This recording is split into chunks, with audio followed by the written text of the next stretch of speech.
ഗ്രന്ഥശാല പ്രവർത്തകരെ, സുഹൃത്തുക്കളെ, സഹോദരന്മാരെ, ഞാൻ KP കുഞ്ഞികൃഷ്ണൻ, പ്രസിഡന്റ്, യുവജന ഗ്രന്ഥാലയം, കേരളം. മലയാള സാഹിത്യത്തിലെ കവിത്രയത്തിൽ ഉൾപ്പെടുന്ന പ്രശസ്തനായ കവിയും പണ്ഡിതനുമായിരുന്നു ഉള്ളൂർ S. പരമേശ്വരയ്യർ. കേരള സാഹിത്യ ചരിത്രത്തിന് അദ്ദേഹം നൽകിയ സംഭാവന അതുല്യമാണ്. എഴുത്തുകാരൻ എന്ന നിലയിൽ ഒരു അത്ഭുതമാണ് ഉള്ളൂർ.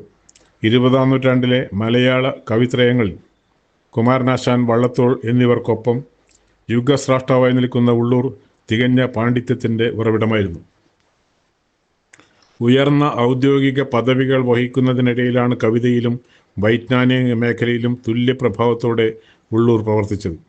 ദാരിദ്ര്യത്തിൽ നിന്നും തികഞ്ഞ ഇച്ഛാശക്തിയോടെ അറിവിൻ്റെ പടവുകൾ കയറിയാണ് ഉജ്ജ്വല ശബ്ദാഢ്യനെന്ന വിശേഷണം നേടിയത്.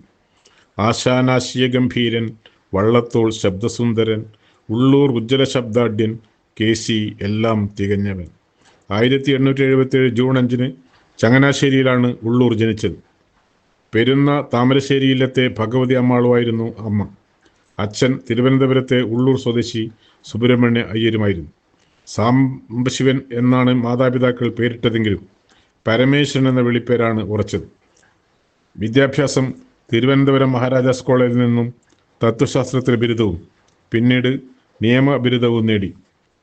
മഹാകവിത്രയത്തിൽ സർവകലാശാല വിദ്യാഭ്യാസം പൂർത്തിയാക്കിയ ഒരേ ഒരാൾ ഉള്ളൂർ S. പരമേശ്വരയ്യർ മാത്രം. 1893 ഉള്ളൂർ മെട്രിക്കുലേഷൻ പരീക്ഷ ജയിച്ച് ഇന്നത്തെ +2 തുല്യമായ FAക്ക് പഠിക്കുമ്പോഴാണ് കവിതയുടെ ലോകത്തേക്ക് നീങ്ങിയത്. 1897 BA ജയിച്ച ഉള്ളൂർ തിരുവനന്തപുരത്തെ ഫോർട്ട് ഹൈസ്കൂളിൽ താൽക്കാലിക അധ്യാപകനായി ജോലി ചെയ്തു. അധികം വൈകാതെ ടൗൺ ഹൈസ്കൂളിൽ സ്ഥിരം നിയമനം ലഭിച്ചു. ഒരു വർഷത്തിന് ശേഷം ഹെഡ് മാസ്റ്ററായി.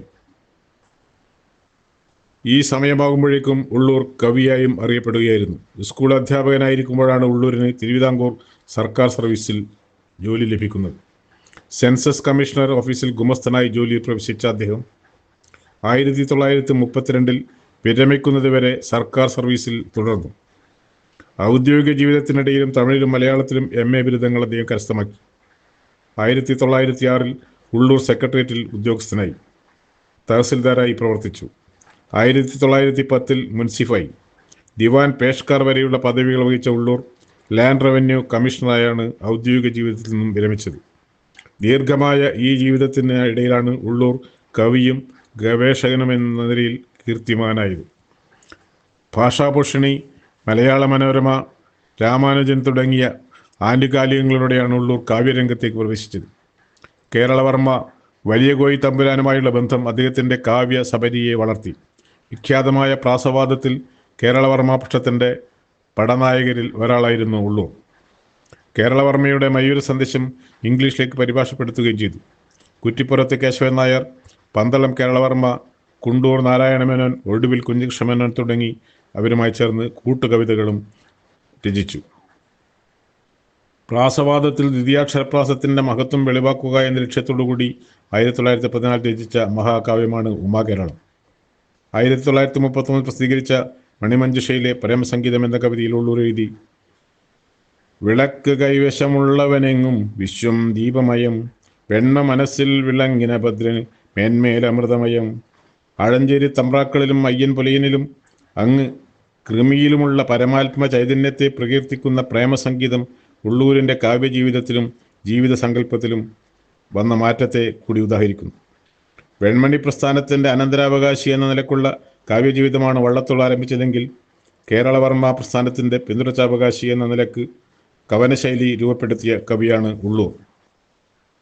ഉള്ളൂരിൻ്റെ മണിമഞ്ജുഷയിൽ പ്രേമസംഗീതം, ദിവ്യദർശനം, കീശസന്ദേശം, പ്രഭുസമക്ഷം, മൃണാളിനി, ഐക്യഗാഥ, ഭാമ, ഭാവനാഗതി, അതുമിതും, ആ കണ്ണുനീർ, ഭാവി, കാലം, സ്വർഗവും നരകവും, താരകോപദേശം എന്നീ കവിതകളാണ് ഉള്ളത്. ഏറ്റവും പ്രസിദ്ധം പ്രേമസംഗീതം. ഒരൊറ്റ മതമുണ്ടുലകിന്നുയരം പ്രേമമതൊന്നല്ലോ, പരക്കെ നമ്മെ പല മൃദുട്ടും പാർവണ ശശിബിംബം. ഉള്ളൂർ വിദ്യയെക്കുറിച്ച് എഴുതി: ഇത്തമെന്തിനുമർത്യന് വിദ്യ കൈവശമാവുകിൽ, വെണ്ണയുണ്ടെങ്കിൽ നറുനെയ് വേറിട്ട് കരുതേണമോ. അതുപോലെ തന്നെ കൊണ്ടുപോകില്ല ചോരന്മാർ കൊടുക്കും തോറുമേറിടും, മേന്മ നൽകും മരിച്ചാലും വിദ്യ തൻ്റെ മഹാധനം. പഠിക്കണം നാം ഓരോന്നും ബാല്യം തൊട്ടു നിരന്തരം, പഠിത്തം മതിയാക്കിയിടാം പ്രാണൻ മേനി വിടുന്ന നാൾ. ഈ വരികൾ സഖാവി കെ നായനാർ ഇടയ്ക്കിടെ ചൊല്ലുമത്രേ. വിദ്യ തന്നെ പരം നേത്രം, ബുദ്ധി തന്നെ പരം ധനം, ദയ തന്നെ പരം പുണ്യം. പാവപ്പെട്ടവന്റെ ഉയർത്തെഴുന്നേൽപ്പിനെ കുറിച്ച് ഉള്ളൂർ എഴുതി, തന്നാൽക്കറേറേണ്ടവരെത്ര പേർ താഴത്തു പാഴ്ചേറിൽ അമർന്നിരിക്കെ, താനൊറ്റയിൽ ബ്രഹ്മപദം കൊതിക്കും തപോനിധിക്കെന്തൊരു ചരിതാർത്ഥ്യം. ദേശീയപദത്തെക്കുറിച്ച്, അടിയനുമുണ്ടാം ജന്മമെന്നാൽ അതെല്ലാം അടിമുതൽ മുടിയോളം നിന്നിലാകട്ടെ തായേ. അതുപോലെ സ്ത്രീകളോടുള്ള ആദരവിന്റെ ഭാഗമായി, ജന്മദാത്രികൾ സ്ത്രീകൾ, കർമ്മ നേത്രികൾ സ്ത്രീകൾ, ശർമ്മഹേതുക്കൾ സ്ത്രീകൾ, ധർമ്മഹേതുക്കൾ സ്ത്രീകൾ. ഉള്ളൂർ തത്വചിന്താപരമായി എഴുതി, ശ്വസിച്ചു ചാകുന്നതിൽ എത്ര മെച്ചം, മരിച്ചു ജീവിപ്പതും അന്നിടത്തിൽ, അതോർത്തു നീ ചെയ്യുക നിന്റെ ധർമ്മം, അങ്ങേ പുറത്തിൻ അധികാരി ദൈവം.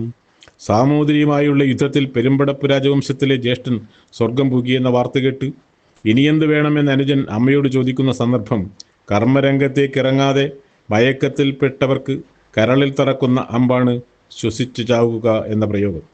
മരിച്ചു ജീവിക്കുക എന്നത് സ്വാതന്ത്ര്യ രക്തസാക്ഷികളുടെ സ്മരണയിൽ അർപ്പിക്കുന്ന പുഷ്പമാല്യവുമാണ്.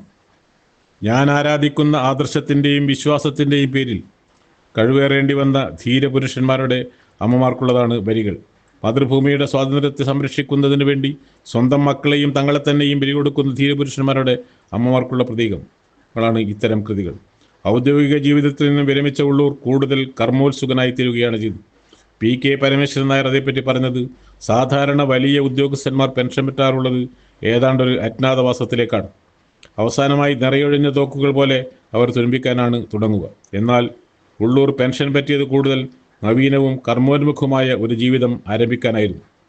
1937 തിരുവിതാംകൂർ രാജഭരണകൂടം അദ്ദേഹത്തിന് മഹാകവി ബിരുദം സമ്മാനിച്ചു. ആ ജീവിത സായാഹ്നത്തിൽ കേരള സാഹിത്യ ചരിത്രം എന്ന കൃതിയുടെ രചനയിലാണ് ഉള്ളൂർ മുഴുകിയത്. 7 വാള്യങ്ങളായി മഹാകവി വിഭാവനം ചെയ്ത കേരള സാഹിത്യ ചരിത്രം അദ്ദേഹത്തിൻ്റെ മരണാനന്തരം 5 വാള്യങ്ങളിലായി കേരള സർവകലാശാലയാണ് പ്രസിദ്ധീകരിച്ചത്. 20-ാം നൂറ്റാണ്ടിൻ്റെ ആദ്യ പകുതി വരെയുള്ള മലയാള സാഹിത്യത്തിൻ്റെ ചരിത്രം അവതരിപ്പിക്കുന്ന മറ്റൊരു സാഹിത്യ ചരിത്രം മലയാളത്തിൽ ഇല്ല. 40 വർഷത്തോളം നീണ്ട ഗവേഷണത്തിൻ്റെ ഫലമായാണ് ഉള്ളൂർ കേരള സാഹിത്യ ചരിത്രം എഴുതിയത്. കഠിനാധ്വാനം അദ്ദേഹത്തെ രോഗാതുരനാക്കി. മഹാകവി രചിച്ച ലേഖനങ്ങൾ വിജ്ഞാനദീപിക, ഗദ്യകലിക, സ്മരണമാധുരി എന്നീ ഗ്രന്ഥങ്ങളിൽ സമാഹരിച്ചിരുന്നു.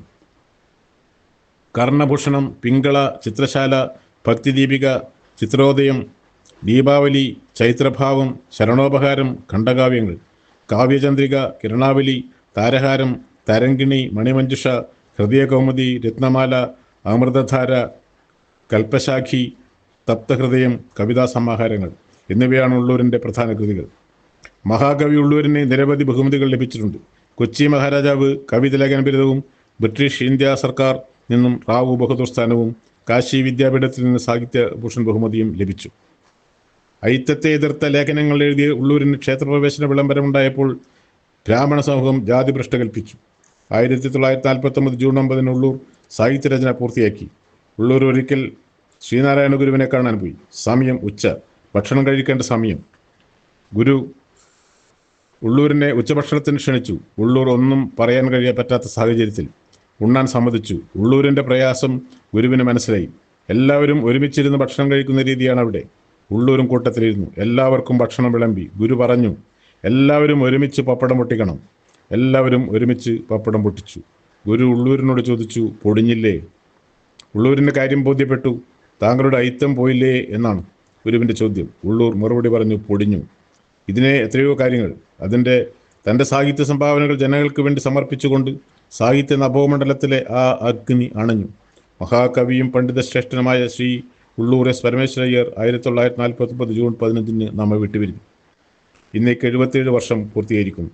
ആ മഹാകവിയുടെ പണ്ഡിതശ്രേഷ്ഠൻ്റെ ജ്വലിക്കുന്ന സ്മരണകൾക്ക് മുമ്പിൽ ആദരാഞ്ജലികൾ അർപ്പിക്കുന്നു. അഭിവാദ്യങ്ങളോടെ